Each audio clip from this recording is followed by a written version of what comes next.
मुकेश शर्मा जी। हरिवंश। आदरणीय महाराज जी, आपके चरणों में सादर प्रणाम। महाराज जी, मेरा प्रश्न यह है कि मन के भय को किस प्रकार दूर किया जाए और मन की नकारात्मक सोच को कैसे समाप्त करें और अपने मन को प्रिया प्रीतम पहली में बात कैसे हमें ये रखें। देखना है मन नकारात्मक सोचता क्यों है। नकारात्मक सोच को तब हम नष्ट कर सकते हैं जब हमें ये देखना होगा कि मन नकारात्मक सोचता क्यों है। पाप के कारण। मन की नकारात्मक जो सोच होती है उसका मूल कारण होता है पाप, और मन की जो सकारात्मक सोच होती है उसका मूल कारण होता है पवित्रता, पुण्य। अब हम मन की नकारात्मक सोच यदि नष्ट करना चाहते तो हम पाप नष्ट करें, पाप आचरण न करें और पाप नष्ट करने के लिए प्रायश्चित करें। जो हमारे ध्यान में आते हैं उनसे गलती हुई और भगवान का यश गाएं, जैसे भागवत का रोज पाठ करो, नाम कीर्तन करो, ठाकुर सेवा करो, इससे पाप सब नष्ट हो जाएंगे। नाम संकीर्तनम यस्य सर्व पाप प्रणाश। जे ही निष्पाप हो गए ते ही उसका परिचय, आपकी सोच बढ़िया हो जाएगी। उसी को भाव कहते हैं। भाव में ही फायदा मिलता है। भाव गिर गया तो बाजार में सामान सड़ती है, भाव बढ़ गया तो बिक गया। ऐसे आपका भाव बढ़ जाए, आपकी सोच पवित्र हो जाए, आपकी सोच सकारात्मक आस्तिक हो जाए, उसके लिए भजन जरूरी है। पूर्व के मलिनताएं नष्ट हो जाएं। तो अब जैसे नकारात्मक, मैं जा रहा हूँ कहीं रास्ते में एक्सीडेंट हो गया तो, ऐसे नहीं नकार, मैं ये व्यापार कर रहा हूँ कहीं घाटा हो गया तो, मैं उनसे मिलने जा रहा हूँ कहीं धोखा दे दिए तो, मतलब नकारात्मक सोचे हम। उसी से देखो, हम लोगों का क्या है, हम लोगों की यही पढ़ाई है। बचपन से हमने मन को ही पढ़ा है, औरों को नहीं पढ़ा, अपने मन को पढ़ा है। तो हमारा मन तुम्हारा मन एक ही है, पूरी सृष्टि का मन एक ही है, उसी परमात्मा से पैदा हो। तो हमने अपने मन को पढ़ा है, उसकी एक एक पन्ने को पढ़ा है कि ये बेईमान कहाँ से कैसे भटकता है, कैसे फंसाता है, कैसे डराता है, कैसे मुक्त करता है। तो जो हम जैसे बोल रहे हैं, तो हम तुम्हारी बातें थोड़ी बोल रहे हैं, हम अपने मन की बात बोल रहे हैं। जो हमारे मन में चला था उसी को पकड़ा है, वही बात हम बोले, तुम बोले हाँ। तो क्योंकि मन मन है ना, तो कनेक्शन तो वही। अगर चैनल एक जगह लग जाए तो करोड़ों टीवी में एक ही सीन आएगी, ले आएगी ना। हाँ, तो तीन चैनल हैं, सतोगुण रजोगुण तमोगुण माया के। तो ये तीनों मन पर फोकस डालते रहते हैं, उसी का रंग चढ़ता रहता है। इसी से ऊपर उठ जाए सो महात्मा, इसमें जो फंस गया वो दुरात्मा। माया का खेल है। नाम जप करो, भगवान की लीलाओं का गायन करो और प्रभु की सेवा करो। घर में ठाकुर विराजमान करके, प्रायः सब लोग करते, भाव से करो। और गंदे आचरण बंद कर दिए जाएं। जिनको अब गंदा बताना थोड़ी, सबको पता है गंदे आचरण क्या होते हैं। अगर नया तुम अन्न अच्छा के पैदा करोगे और पीछे वाले को जला दोगे तो बढ़िया खाने को मिलेगा। अब पीछे गोदाम में सड़ा हुआ अन्न रखा है और बाहर आप गंदी खेती कर रहे हो बमूल और कांटे की, तो खाने को आपको क्या मिलेगा, वही मिलेगा। इसलिए आगे अच्छी फसल हो और पीछे में आग लगा दो, क्योंकि वो सड़ा हुआ है, गंदा है, पाप है। आग लगाएगा भगवान का नाम। महान करुणामय प्रभु का नाम, प्रभु से भी बढ़कर करुणामय। राधा राधा जपो, कृष्ण कृष्ण जपो। जो आपको गुरु जी ने दिया, जो आपको प्रिय हो, वो नाम जप करो और रोज भगवान की कथा भगवान को सुनाओ। उनके सिंहासन के सामने बैठ, एक अध्याय दो अध्याय, जैसे भागवत है ना, संस्कृत ना आती हो तो हिंदी से, हिंदी में एक अध्याय दो अध्याय, प्रभु बहुत प्रभु प्रसन्न होते हैं। हाँ, भगवान की चर्चा भगवान को सुनाओ, सामने उनको बैठकर नाम कीर्तन करो, जय घोष करो, भोग लगाओ, आरती करो, अभी हृदय पवित्र हो जाएगा। जब कहीं नकारात्मक सोच होती है तो उसमें भगवान नहीं होते, देखना कभी भी। अब जैसे अब कि अगर जा रहे रास्ते में एक्सीडेंट हो गया तो भगवान है ना, बचाएंगे ना वो अब उस समय चूंकि पवित्र हृदय नहीं, तो भगवान तक सोचे नहीं पहुंच पाएगी, तो हम घबरा जाएंगे। कैसे जाएं, आज तो हमारा हमारा मन गलत कह रहा है, इसलिए कुछ गलत हो न जाए। वो आदमी भयभीत रहता है। ये आदमी हमारी तरफ देख रहा था, वो हंस रहा है किसी और बात से, अब हमें देख के हंस रहा था, मतलब है। अब वो मन आपको डरवा रहा है, मन आपको भयभीत कर रहा है, मन आपको, ये दंड है हमारे किसी कर्म के फलस्वरूप। मन हमको दंड दे रहा है, जला रहा है, परेशान कर रहा है। नाम जप करो, ठीक हो जाएगा। गुरु नाम भी करे और साथ में राधा नाम भी ले सकते। हाँ, और क्या, हाँ, सब गुरु के ही दिए हैं। अरे गुरु शब्द है, बताया ना कि एक चैनल में अगर करोड़ टीवी लगा दो तो ये आएगा ना दृश्य। तो गुरु शब्द एक ही है, एक ही गुरु है। गुरु शब्द अनेकों में लगा सकते हो, उसके रूप अलग हो सकते हैं, लेकिन शब्द तो एक ही ना, गुरु। तो ये भी तो गुरु का दिया हुआ है ना, राधा नाम। अगर हमें लग रहा है तो गुरु ही तो दे रहे ना। आप मान लो इधर गुरु ना मानो, तो गुरु शब्द है, वाहे गुरु बोलो, सदगुरु बोलो, गुरु बोलो। गुरु है ना, जय गुरुदेव बोलो। गुरु गुरु शब्द है, और जहां कोई भी नाम निकला है वो गुरु के ही मुख से निकला है। तो आप जो नाम प्रिय लगे स्वीकार कर लो, गुरु मुख का है ले। हाँ, राधा राधा। गर्व बजाज जी। जय श्री हरिवंश। राधा वल्लभ श्री हरिवंश महाराज जी, आपके चरणों में कोटि कोटि प्रणाम। महाराज जी, भक्ति की पहली सीढ़ी कैसे चढ़े? नाम जप करो। प्रथम भगति संतन कर संगा, है ने। तो संतों के संग से भगवान का नाम मिलता है। भगवान का नाम जप करो। पहली है श्रवण भक्ति, जो संतों से क्या सुना जाता है? नाम, भगवान का रूप, भगवान की लीला, भगवान की महिमा।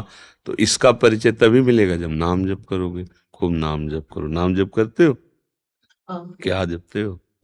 कभी राम नाम जप लिया, कभी राम नाम जप लिया। हाँ ठीक है, मिठाई है, कभी बर्फी खा ली, कभी पेड़ा खा ली, तो मिठाई ही है, नाम भगवान के ही है। अच्छा है, जपो। अच्छा। हरजीत सिंह जी। राधे राधे महाराज जी, आपके चरणों में दंडवत प्रणाम। महाराज जी, पिछले 2 महीने से आपके दर्शन यूट्यूब के माध्यम से करने का सौभाग्य मिला। तब से आपको लाइव देखने का बहुत अभिलाषा था। महाराज जी, मेरा प्रश्न यह है कि जब मैं ध्यान में बैठता हूं तो संतों की कृपा से स्वरूप के दर्शन करने को मिलते हैं, लेकिन मन में ख्याल बहुत आते हैं। ऐसा कोई उपाय बताएं जिससे मन में ख्याल आना बंद हो जाए और स्वरूप में और डूबना हो। स्वरूप का दर्शन अभी सही बात नहीं है। मन और स्वरूप दोनों बिल्कुल अलग हैं। अष्टधा प्रकृति में मन है और चिदानंद भगवद अंश स्वरूप है। जब स्वरूप का परिचय मिल जाएगा तो मन की सत्ता खत्म हो जाएगी। स्वरूप किसी और का नहीं, आपका है। स्वरूप आपका, ये आप नहीं है, ये तो आपकी देह है, ये तो आपकी पोशाक है। आप हमारी बात को समझ पा रहे? जो सत है, जो ओंकार स्वरूप है, वो निरंतर चिंतन के प्रभाव से अपने स्वरूप का परिचय मिलता है। अपना स्वरूप जानते हो? अभी स्वरूप का आप संबोधन जो किए, वो किसी संत के या भगवंत के रूप से ले रहे हैं या अपने स्वरूप से ले रहे हैं? उत्तर दीजिए।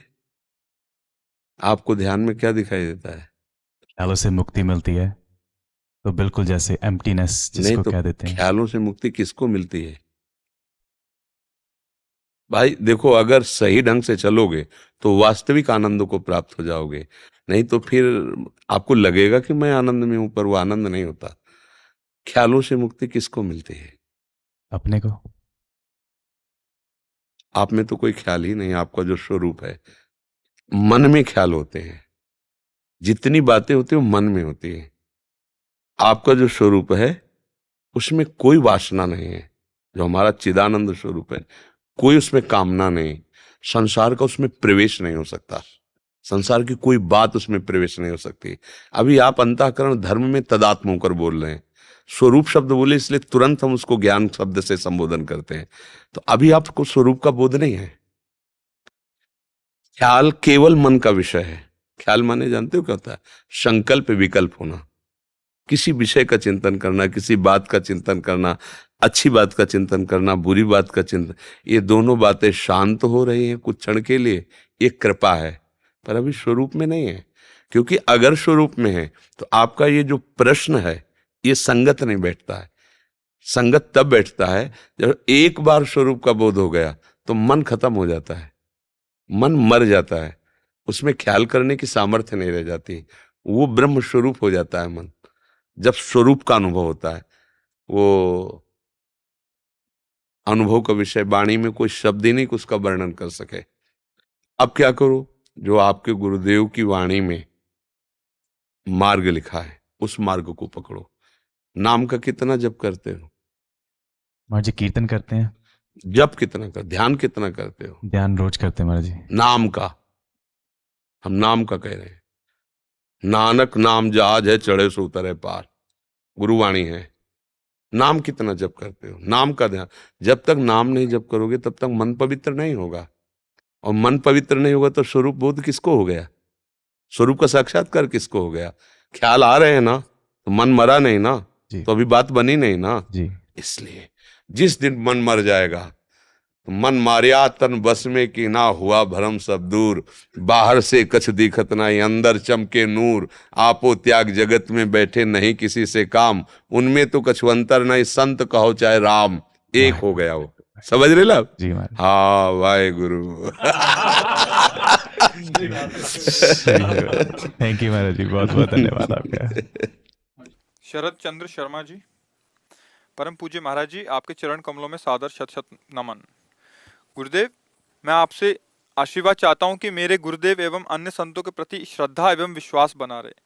मैं कभी भी जन्म लूं, किसी भी योनि में लूं, तो द्वारा गुरु सेवा ही करता रहूं। गुरु सेवा कभी छूटे ना। गुरु सेवा का भाव क्या समझते हो आप, कि ये करें तो गुरु सेवा होती है? गुरुदेव का जो भी कार्य वो देते हैं वो करते रहें। तो ये तो साधारण बात है। असाधारण गुरु जी की सेवा उनकी आज्ञा का पालन करना, उनके द्वारा दिया हुआ नाम मंत्र उसको निरंतर चिंतन में लाना, गुरु के कपड़े धो देना, गुरु को भोजन दे देना, गुरु के पैर दबा देना, ये बाहरी बात है, कोई खास नहीं है। गुरु की प्रधान सेवा क्या है, जिससे आपका वास्तविक गुरु प्रेम प्रकट होगा? जो गुरु ने मंत्र दिया है, जो नाम दिया है, उसको रमा लो। अगर नाम जप करते हुए, मंत्र जप करते हुए गुरु के चरण दबाने को मिले, गुरु की जूठन पाने को, अहो भाग्य। अगर नहीं तो, अगर नाम जप नहीं चल रहा, मंत्र जप नहीं चल रहा हो, आप गुरु के पैर भी दबा रहे हो, कपड़े भी धो रहे हो, तो भी आप गुरु का अपमान कर दोगे, आप गुरु की अवहेलना कर दोगे, क्योंकि तुम्हारे अंदर क्षमता नहीं आएगी। वो नाम से आएगी, वो मंत्र से आएगी। नाम जप नहीं किया, मंत्र जप नहीं किया, तो गुरु सेवा अधूरी। तो चाहे जिस जोन में जन्मूं, गुरु के द्वारा दिए हुए नाम का सुमिरन करता रहूं, उनकी आज्ञा में रहूं, ये बात है।